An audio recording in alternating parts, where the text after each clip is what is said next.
Hola, ¿qué tal? Este es su programa Monseñor Romero y la misión del Evangelio en este viernes 28 de julio. Estamos en la víspera de un aniversario más de aquella expulsión de 3 compañeros seminaristas de la congregación de la misión de los misioneros paulinos. Mañana es una conmemoración.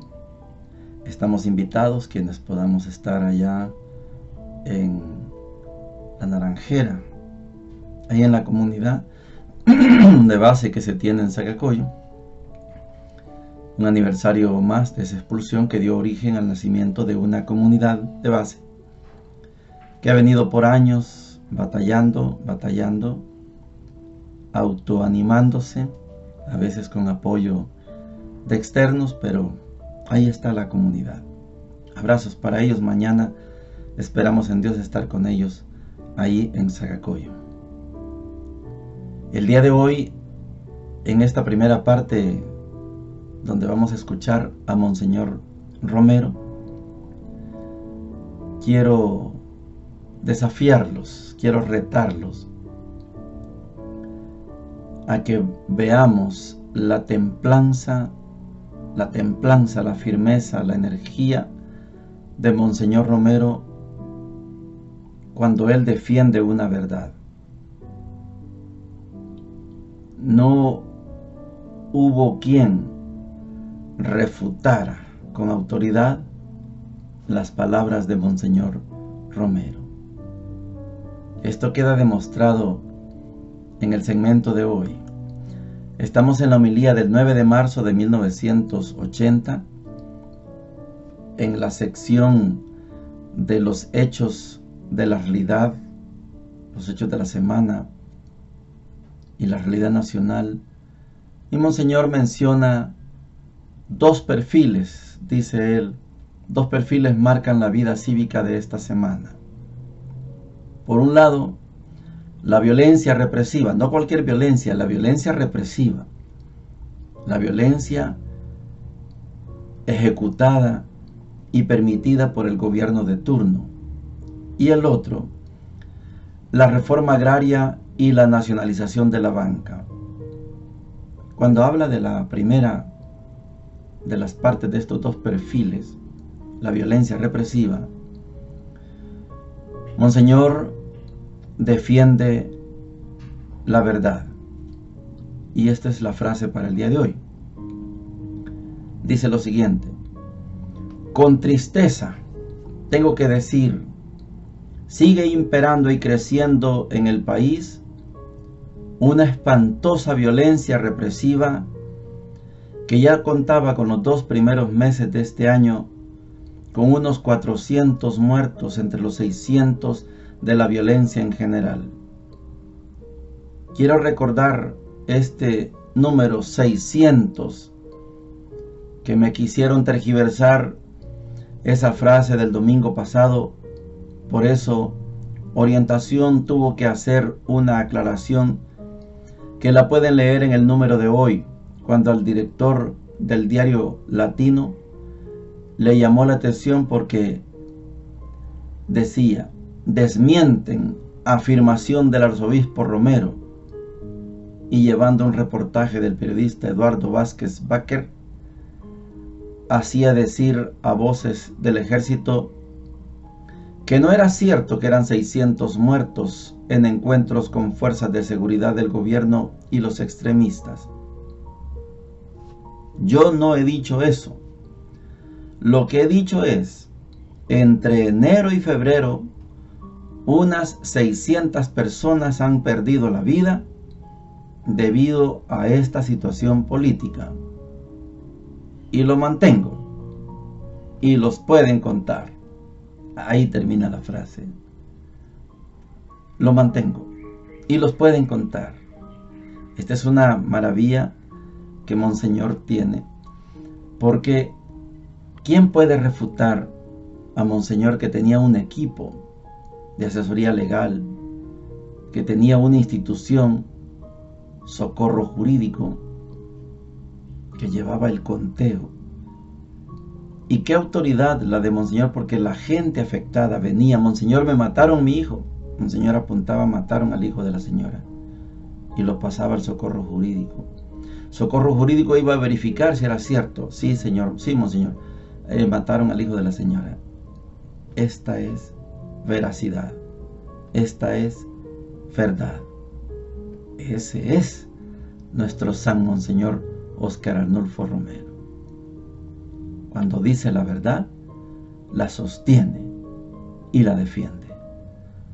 Oigamos a Monseñor. En este pensamiento de la Iglesia también quería recordar la sabia observación de Juan Pablo II a los gobernantes de Nicaragua que lo visitaron, y les dijo que es meritorio emprender una campaña de alfabetización siempre y cuando se realice con pleno respeto por los derechos y convicciones religiosas del pueblo.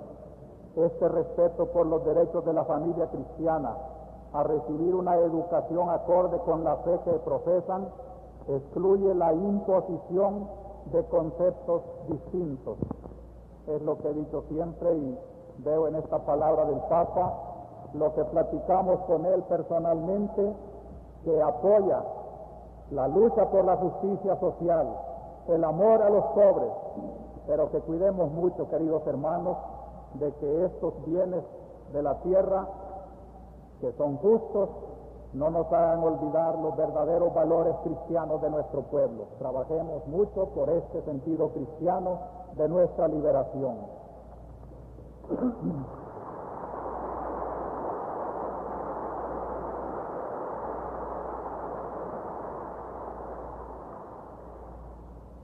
Por último, el análisis que hacemos desde la Iglesia, esa comunidad que quiere encarnar la historia de la salvación, es la Iglesia.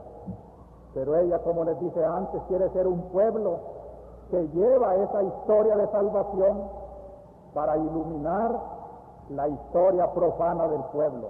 Y por eso no podemos dejar de hablar de las realidades sociales, económicas y políticas, porque tenemos que iluminarlas con la luz del Evangelio.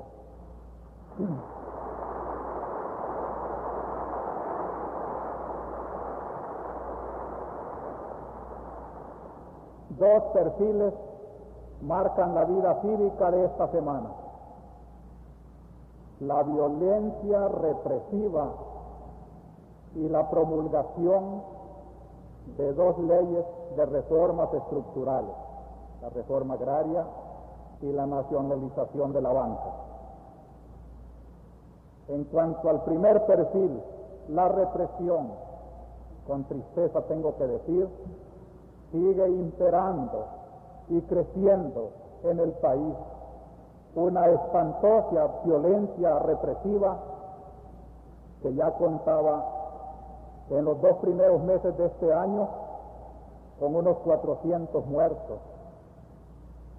Entre los 600 de la violencia en general, y quiero recordar este número, 600, porque me quisieron tergiversar esa frase del domingo pasado, y por esa orientación tuvo que hacer una aclaración que la pueden leer en el número de hoy, cuando al director del Diario Latino le llamó la atención porque decía: desmienten afirmación del arzobispo Romero, y llevando un reportaje del periodista Eduardo Vázquez Becker, hacía decir a voces del ejército que no era cierto, que eran 600 muertos en encuentro con fuerzas de seguridad del gobierno y los extremistas.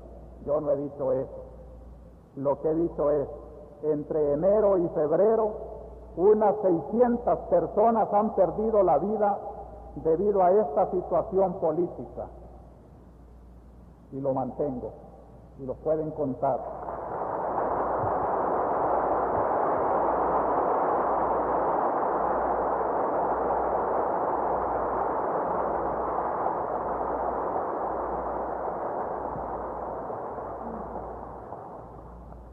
Estamos hablando pues de la violencia represiva de la que se atribuye a los cuerpos de seguridad y también a la Fuerza Armada y a los grupos paramilitares de derecha.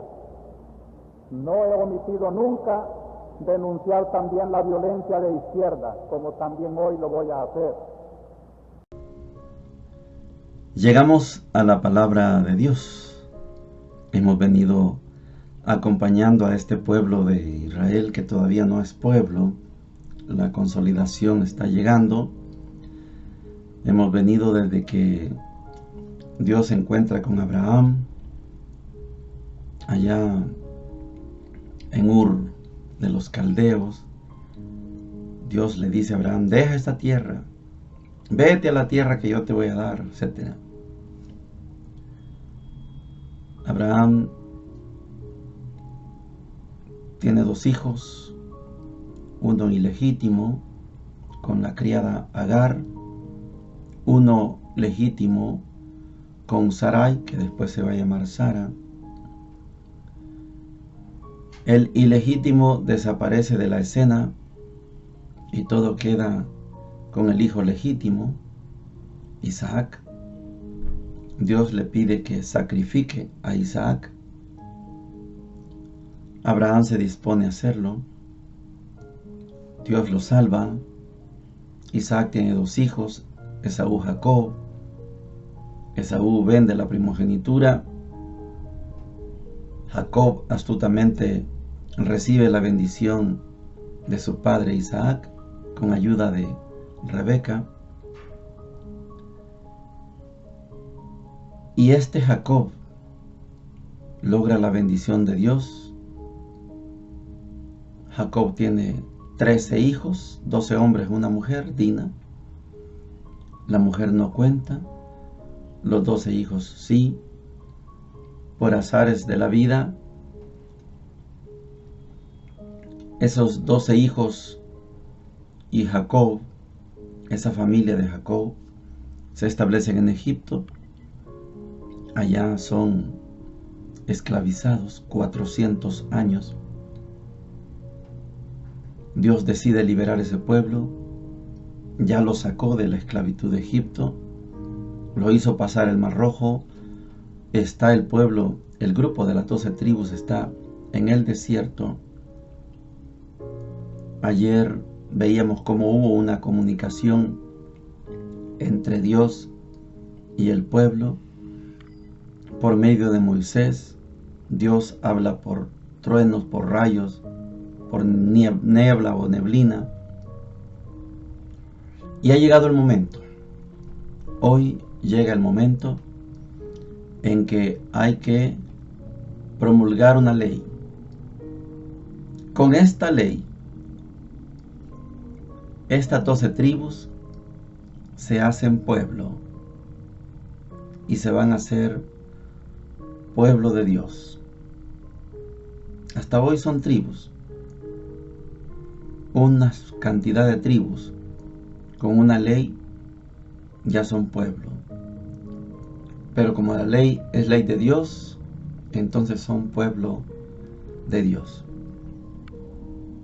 Éxodo 20, del 1 al 17, dice lo siguiente: en aquellos días, el Señor pronunció las siguientes palabras: yo soy el Señor tu Dios, que te saqué de Egipto, de la esclavitud.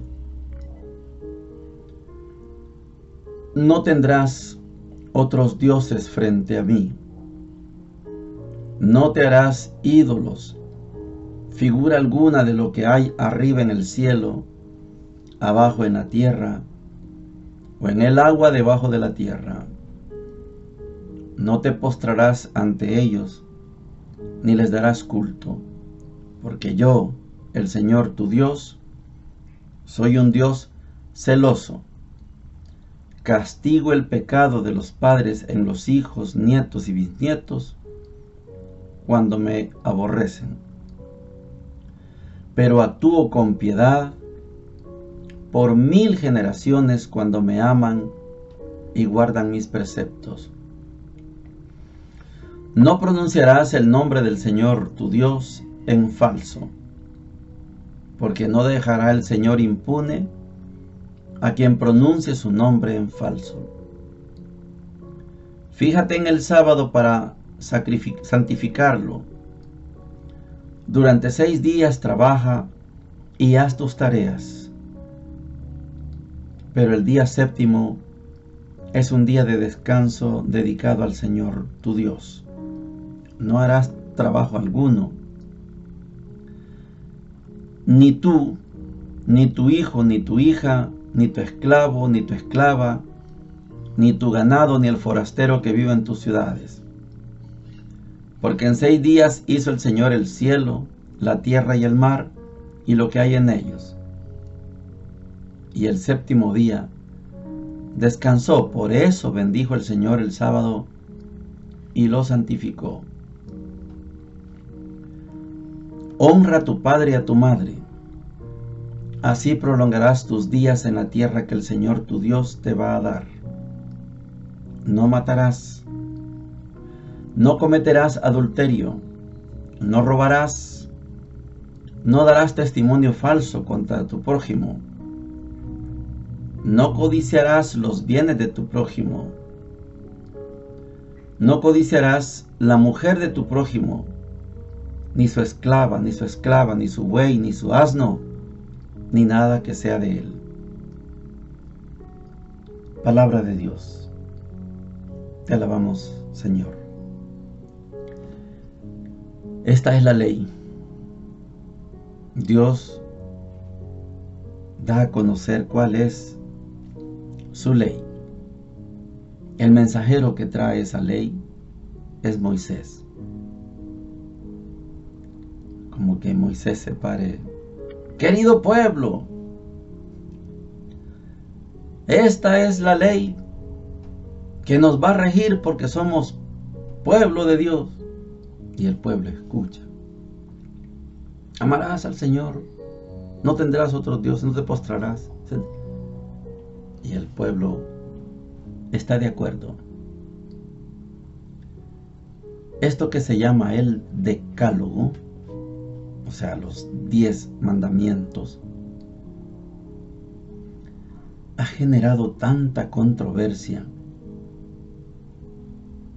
que un señor que poco se menciona, un señor Rockefeller, inventó algo que se llama los documentos de Santa Fe y expresó de esta manera: si la Iglesia Católica cumple los acuerdos que han tomado en Medellín, nuestros intereses están en peligro. Y sacó esos documentos de Santa Fe.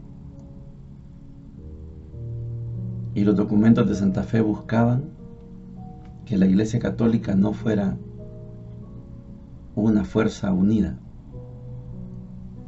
Los documentos de Santa Fe fue para desarmar la unidad de la Iglesia. Y llovieron tempestades de predicaciones, de predicadores pagados por los Estados Unidos para que la iglesia no fuera grande. Y le quitaron gente, y le quitaron gente. Y nos enseñaron a pelear. Yo soy católico y el que no es católico viene y me dice: usted no cumple los 10 mandamientos. Ustedes tienen imágenes. Nos pusieron a pelear. Ciertamente el decálogo dice: no te harás imágenes. De esto hay muchos videos, yo no voy a detenerme más en esto. No es la intención ser proselitista, ya les he dicho. Pero la Iglesia Católica no comete ningún delito teniendo imágenes, porque esas imágenes no son ídolos. Ídolo es lo que ocupa el lugar de Dios. Y una imagen de la Virgen María, de San Antonio, de San Juan, de quien sea, no ocupa el lugar de Dios. Son personas que fueron hijos de Dios, los santos y santas son hombres de Dios, mujeres de Dios, y por lo tanto no ocupan nunca ocupan el lugar de Dios. Cuando una imagen ocupe el lugar de Dios, ese es un ídolo. Pero mientras la Virgen María, Monseñor Romero mismo, no le quite el lugar a Dios, no estamos cometiendo ningún pecado. Voy a terminar con esto porque no voy a detenerme más. Quiero dejarles como tarea que lean el último, el mandamiento número 10. Lo voy a leer. No codiciarás los bienes de tu prójimo. No codiciarás la mujer de tu prójimo, ni su esclavo, ni su esclava, ni su buey, ni su asno, ni nada que sea de él. Este es el 10.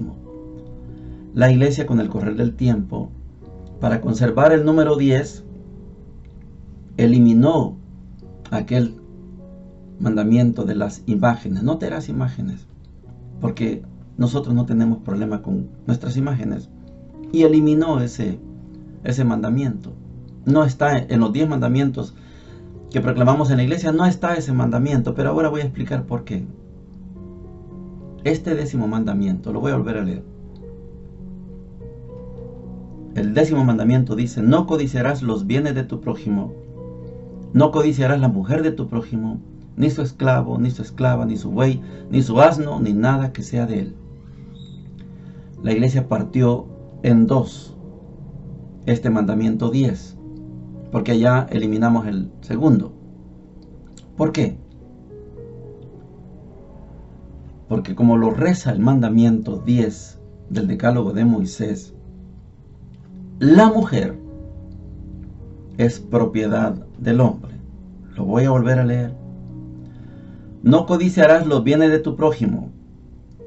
No codiciarás la mujer de tu prójimo, ni su esclavo, ni su esclava, ni su buey, ni su burro, ni nada que sea de él. La mujer vale lo mismo que una bestia, lo mismo que un burro, que un asno, lo mismo que una cosa.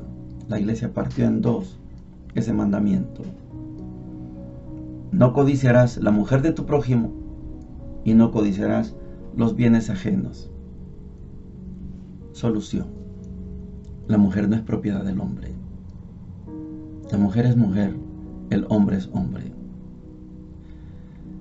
Hay tanto que decir de esto, aquí no nos da el tiempo. Y yo les quiero decir que cuando vino Jesús, jamás Jesús mencionó el tema del mandamiento de las imágenes. Búsquenlo en cualquier evangelio y no hay nada sobre eso. No era un tema relevante. Lo otro sí. El amar a Dios sí. Y el amor al prójimo sí. Y la mujer la dignificó. El evangelio de hoy es bien sencillo porque el mismo Jesús explica la parábola del sembrador o de la siembra.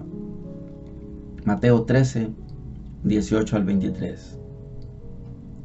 Dice lo siguiente: en aquel tiempo dijo Jesús a sus discípulos: ustedes oigan lo que significa la parábola del sembrador. Si uno escucha la palabra del reino sin entenderla, viene el maligno y roba lo sembrado en su corazón. Esto significa lo sembrado al borde del camino.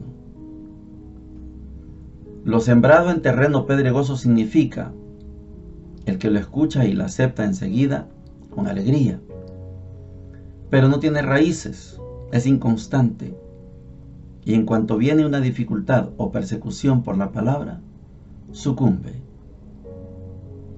Lo sembrado entre zarzas significa el que escucha la palabra, pero los afanes de la vida y la seducción de las riquezas la ahogan y se queda estéril.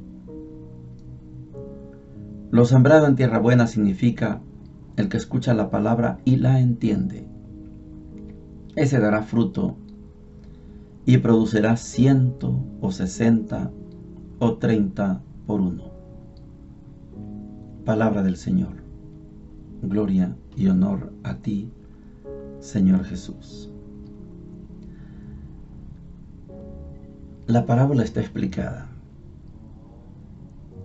Es la parábola que le hemos llamado del sembrador, pero que se podría llamar mejor la parábola de la siembra.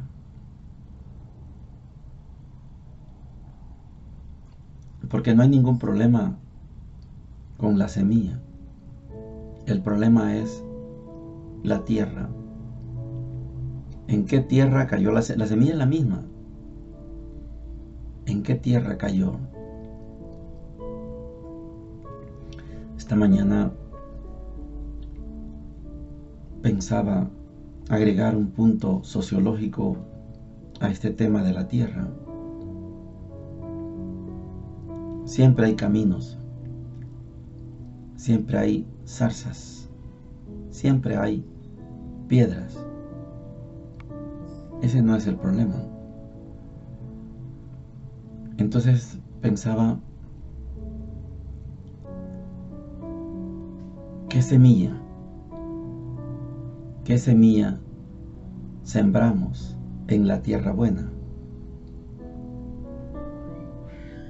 Las mejores tierras no están siendo utilizadas para comida. Las mejores tierras están siendo usadas para el negocio. En cualquiera de nuestros países, la mejor tierra está sembrada con caña, con soya, con plátano, todo de exportación.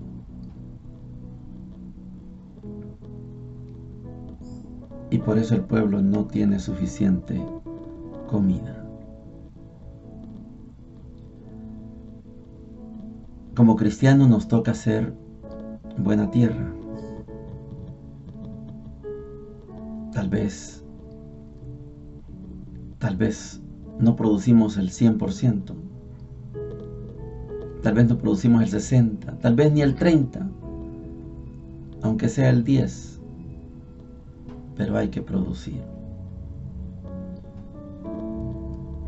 Que usted y yo, que somos tierra buena, no permitamos que siembren otra cosa que no sea la palabra de Dios. Bendiciones para todos y para todas.